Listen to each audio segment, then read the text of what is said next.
ও ভাইরা, ছাত্রগো কি বাপের ঘরে জমিদারি আছে? দেশে তো মাল কমাই দেবে। পলিথিন বন্ধ করেন, দেশের মাল জিনিস সস্তা খাওয়াবে ছাত্ররা।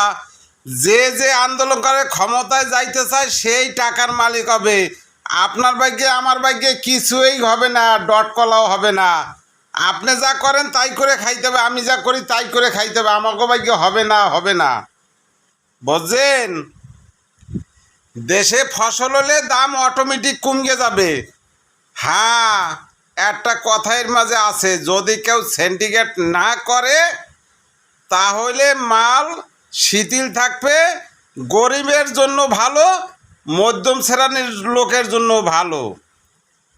স্টেজে উঠা বলে চাঁদ আমার, চাঁদের কাছে যাওয়া লাগবে, তারপর চাঁদ আপনার। চাঁদ ধরতেও পারবেন না, যাইতেও পারবেন না, চাঁদও আপনার হবে না। এইটার নাম বলছে স্ট্যান্ডার্ড।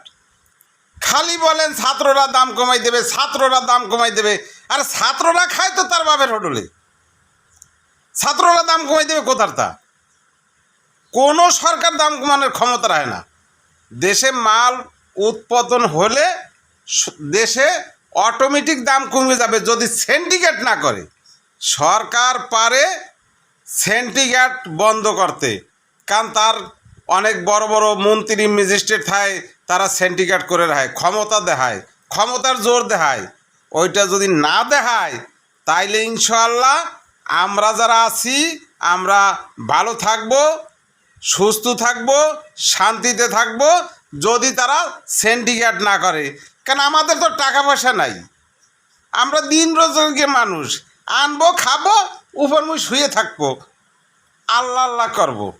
বোঝেন নাই? আসসালামু আলাইকুম।